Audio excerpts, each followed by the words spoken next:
Hello everyone, welcome to my channel Brainy Coders, and today we will be discussing garbage collection, types of garbage collection. In previous video I have explained you how garbage collection works and different example and parameters. In this video we will be looking on the different types of Java garbage collector which are available. So let's get started. Coming to the types of garbage collector in Java. So till date, Java has 7 garbage collector, as you can see on the screen: serial, parallel, concurrent mark and sweep, G1, ZGC, Sendung GC, Epsilon GC. So these are the 7 types of GC available till now with different Java versions. So any Java version which you use to run your program or your application, it's JVM itself decide which one to use, and there are some default version GC set with Java version, like coming Java version 9, 10, 11.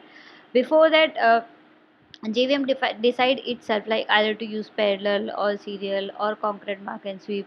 So but we can also change them, like if I want, like my application is not performing well according to me, and by the default selection of JVM, I can decide and specify which garbage collector to be used to the JVM with the use of different Java arguments, which I told you in my previous video. There are several arguments which we can use to set the specific type of GC to be used. So let's get started with one by one. We will go through all of the GCs, how they work. So here is the first GC type, serial. Now talking about serial garbage collector. So what it does, it just use single thread for garbage collection. That's what we have understood till now. How in the previous video when I explained you how garbage collector works. So it does mark, sweep, and compaction in some cases. So that will be done by some process, and it's basically a thread. So that single thread is performing these all steps sequentially. So that is what the classical serial garbage collector is. It is actually following the simplest implementation of like how it works, and work converting it into the implementation. So if we talk about it like in detail, so let's say this is the memory area, and there are multiple threads which are working. So let's say here I have a thread, here again a memory process, there's one more memory process, there's again a process. So there are several applications working with this in this memory area.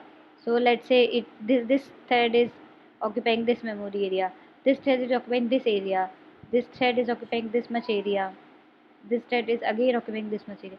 So each and every thread is working in some area. So now let's say this memory area is full, and our application is not able to find the area. So JVM detects, okay, I need to do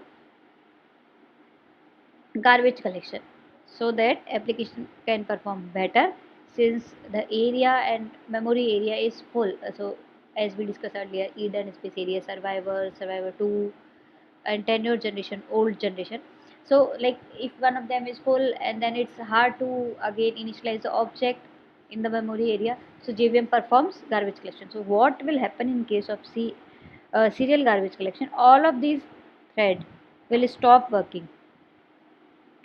They will be stopped for the time being when garbage collection is executing. They all will stop to execute, and this single thread again will handle all the garbage collection of these areas. This. It will check this area, this, each and everyone, and collect them, probably clean them. I mean the unused memory, and then so what it will do now, what will happen, let's say in after garbage collection, memory will be all the memory area fragmented, compacted, and stored in this place. So now we have this again empty memory which can be used by again those threads. So once it is done, a thread releases the lock, you can say the pause, and then application thread will again resume to work here. They will again resume and if they require memory, they can use it here in this way. We can have another thread, we can have another application, so like that. Okay, so that's how serial garbage collector works, and it is known as a stop the pause event because it has very high pause. Whenever there's a garbage collection, application needs to wait. All the application needs to wait till the garbage collection happens. So generally, it is used in the application when their size is small, so that there is a small memory area which garbage collection needs to parse and then collect and clean, and it will be not take it will not be taking long too much time. So and generally when your processing unit is very small, it is just having only one CPU at that time, because multiple threads cannot execute simultaneously on different codes. So at that time also serial garbage collector is used. So generally these are the two scenarios, like small memory area is used, like a small sized application, and if your app processor, the system machine which we are using, is single CPU based, single core based. Parallel garbage collector. So what does parallel garbage collector is? In serial garbage collector, there is only single thread which is performing garbage collection. While in parallel garbage collection, as name suggests, there are multiple threads which are executing in parallel during garbage collection. So once, as we seen earlier, so our applications are running. Sorry, my painting is not that good. So what is happening? My application is running. This one, this one. So there are multiple applications running, and then they are consuming some memory area. So once our JVM is full and it feels like there is a need for garbage collection, in case of parallel garbage collection, all of these applications again stop to execute till garbage collection happen. So what will happen here? All of these will stop and multiple threads will execute for garbage collection. So once the memory is clean, since now we have multiple threads running for garbage collection,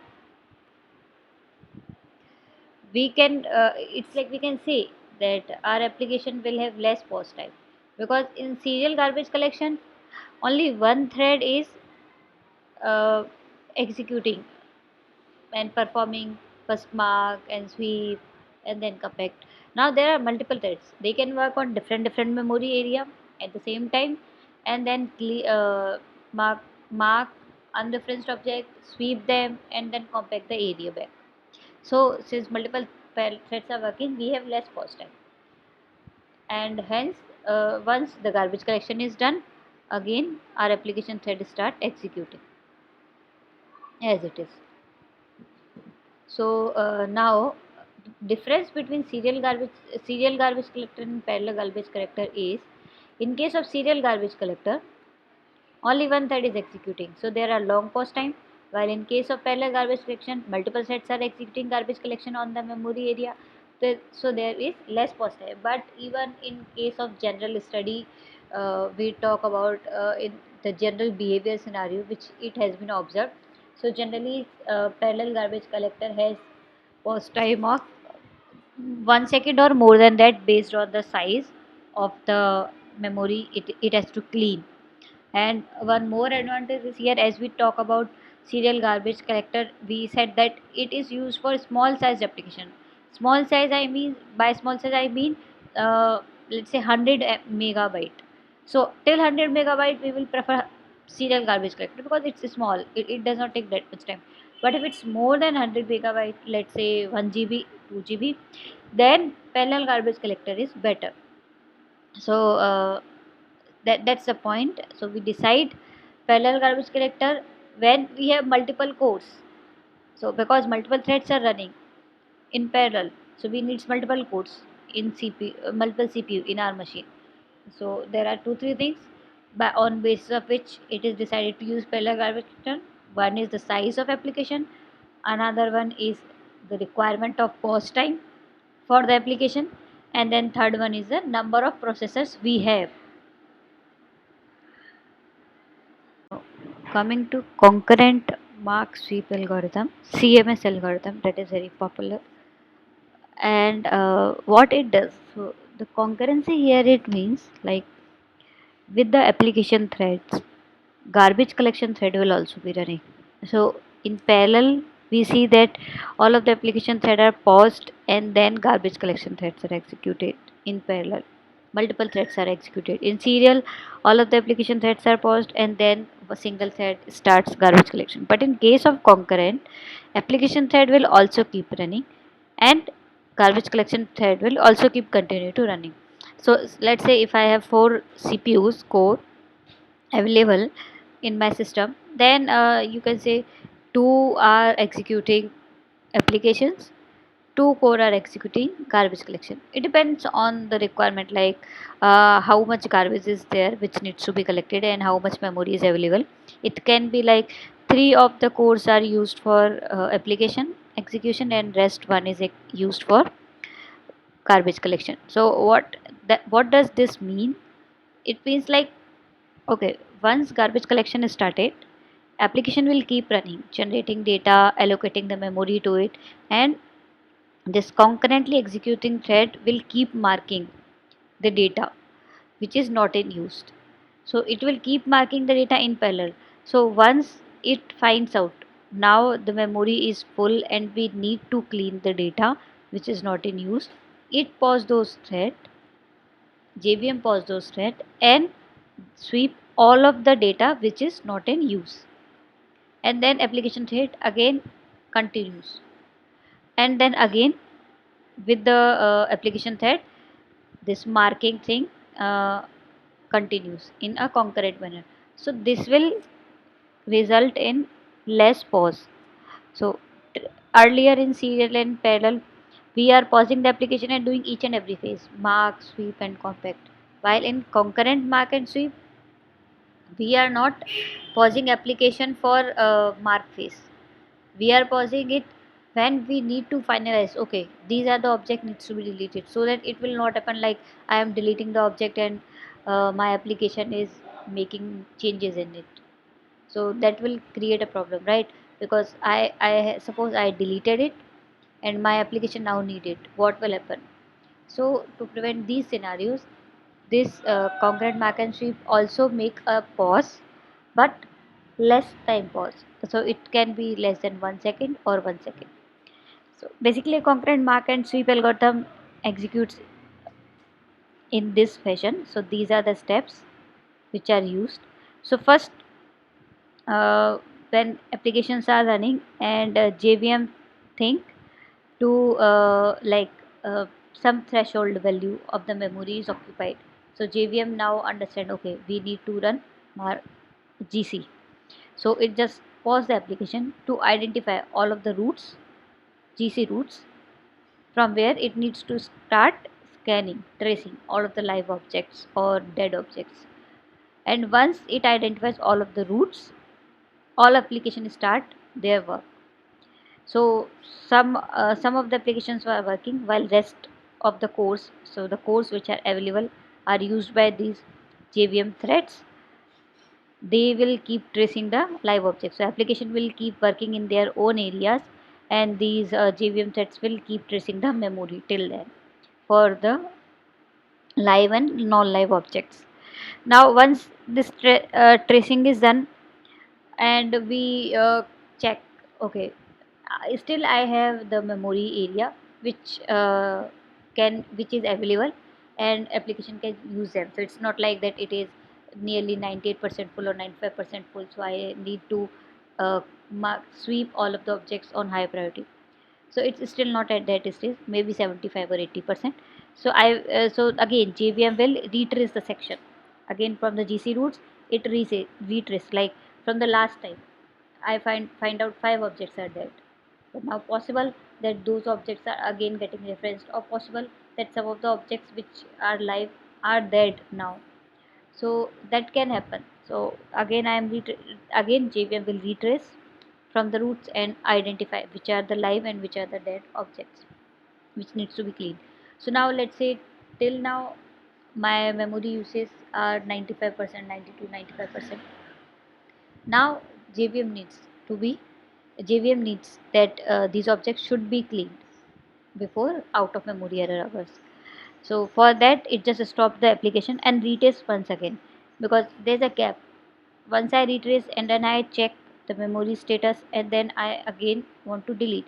So between this time, if there are still some changes made into that uh, hierarchy from GC roots to other objects, it stops all the application, retrace them roots again, and now it finalized. Okay, this last examination is done and it finalized. Okay, so these are the objects which I need to delete it.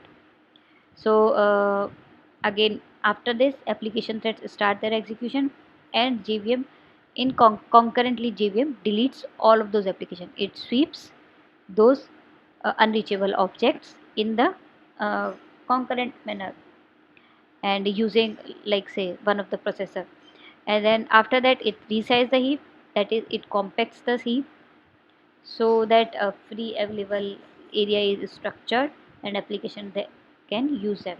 And let's say again it reaches to the I have free date and GC will stop.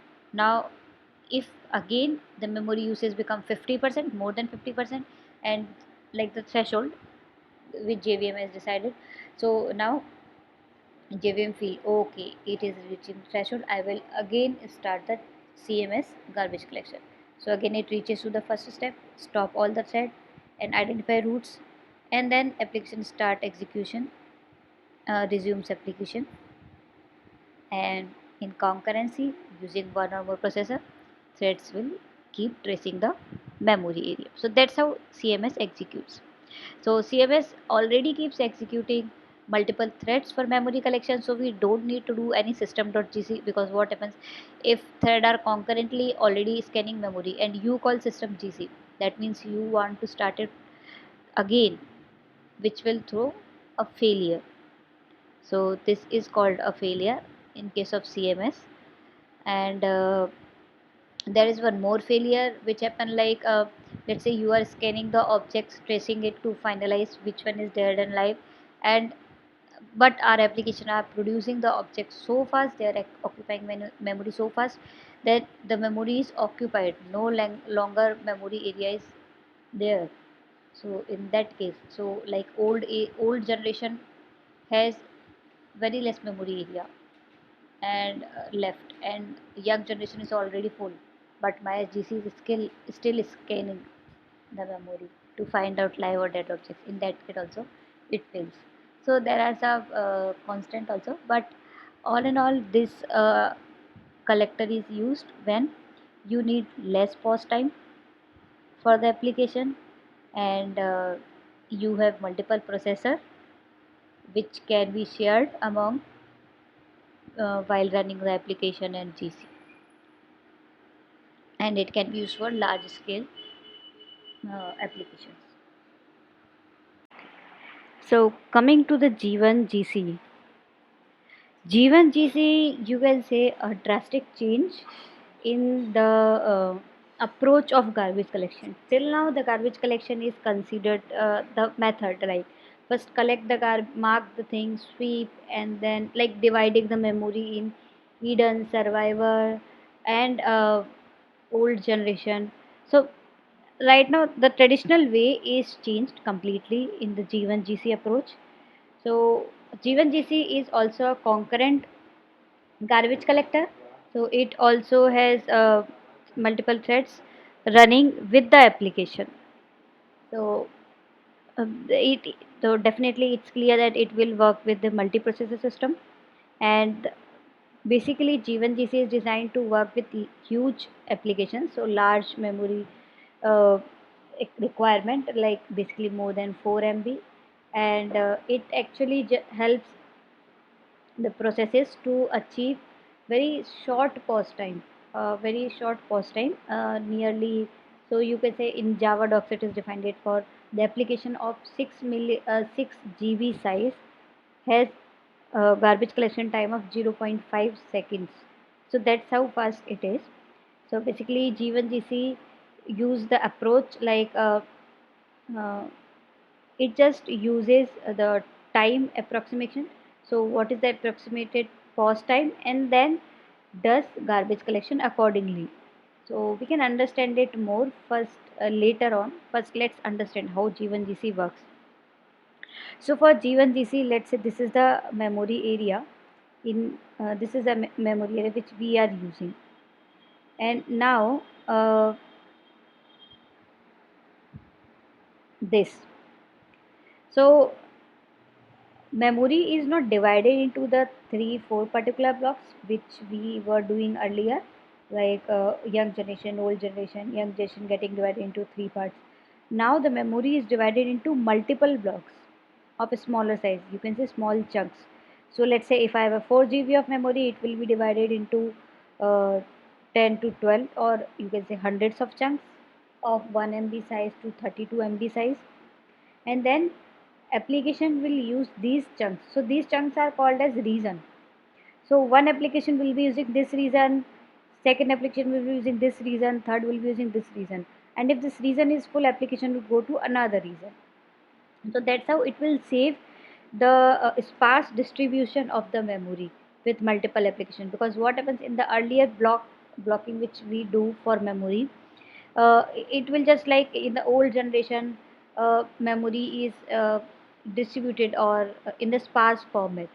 Even in the young generation, it is distributed in the sparse format. Very small parts are occupied, while small parts in the middle of them are available. So that's the problem with that. So now here reasons are used by application. And then how garbage collector works. So when multiple applications are running and they are using this reasons to allocate their objects, G1 thread will run concurrently with those application thread and check the reasons. So it just start scanning reason by reason and find out how many objects are live in this region and how many objects are dead. So the region which has large number of objects to be garbage collected will be will be the one which is marked by garbage collector to be swept out. So here in the example, as we can see, these blue boxes are the boxes which has objects allocated with them. So these light blue boxes, this one, and this one, these light blue boxes have less number of objects. So, and these dark blue of region will have high number of objects allocated to them. So you can say it is less filled and it is nearly filled. Now the garbage collection does not depend on how much amount it is filled. It depends on how much objects are eligible to be garbage collected. So how much objects are dead or live. So what GC do, this GC do, it will just mark, okay, I am spanning this region, and this region have, let's say, 4 objects which needs to be garbage collected. This region has 10 objects which needs to be garbage collected. This region is 20, and this region is almost all of the objects which needs to be garbage collected. So first it will check, okay, the pause time, I have this pause time, and on this pause time I can only collect this region object. So it will just collect this region and leave all of them to the other iterations. So that's how it works. And also what it does with the garbage collection, it does, I mean with the sweeping, it does compaction also. So let's say with the time which is estimated pause time, it can collect these 2 regions. So what it will do, it will just uh, took live objects, copy live objects from these regions into a new empty region. So since this region is empty, it will copy live objects from here and paste them in this region. And the objects which are dead are cleaned here. So these 2 region is free now. And the objects which are live from here is copied to this region. So possible this region is also free, partially free. But now we have freed these two reasons, so we have actually saved a lot of space and does a compaction same at the time of sweeping. So it's not like I need a phase for marking, I need a phase for sweeping, I need another phase for compaction. No, I am doing sweeping and compaction at the same time. And marking, it is done by stage, and sweeping only when multiple reasons. So there are high number of reasons with which are filled with that object. So if there are number of objects which are used to be garbage collected, we just perform GC on them. So now let's understand these color coding that is happening here. So this region which is colored as red says that okay, these are the region which has large number of objects eligible to be garbage collected, and the S region is the one which garbage collection is considering to be collected. So it is the survivor region. So it also considers generational GC criteria. So first, first I scan this region, and it has some objects which can be garbage collected. So this region will be marked as survivor. Okay, some of the objects are live, some of them are dead. Okay, next time when I come to this region, I will find out, okay, it has been marked as survivor once, and now it has more objects which are there. So it can be garbage collected because it already survived a generation, I mean a iteration, a cycle of garbage collection.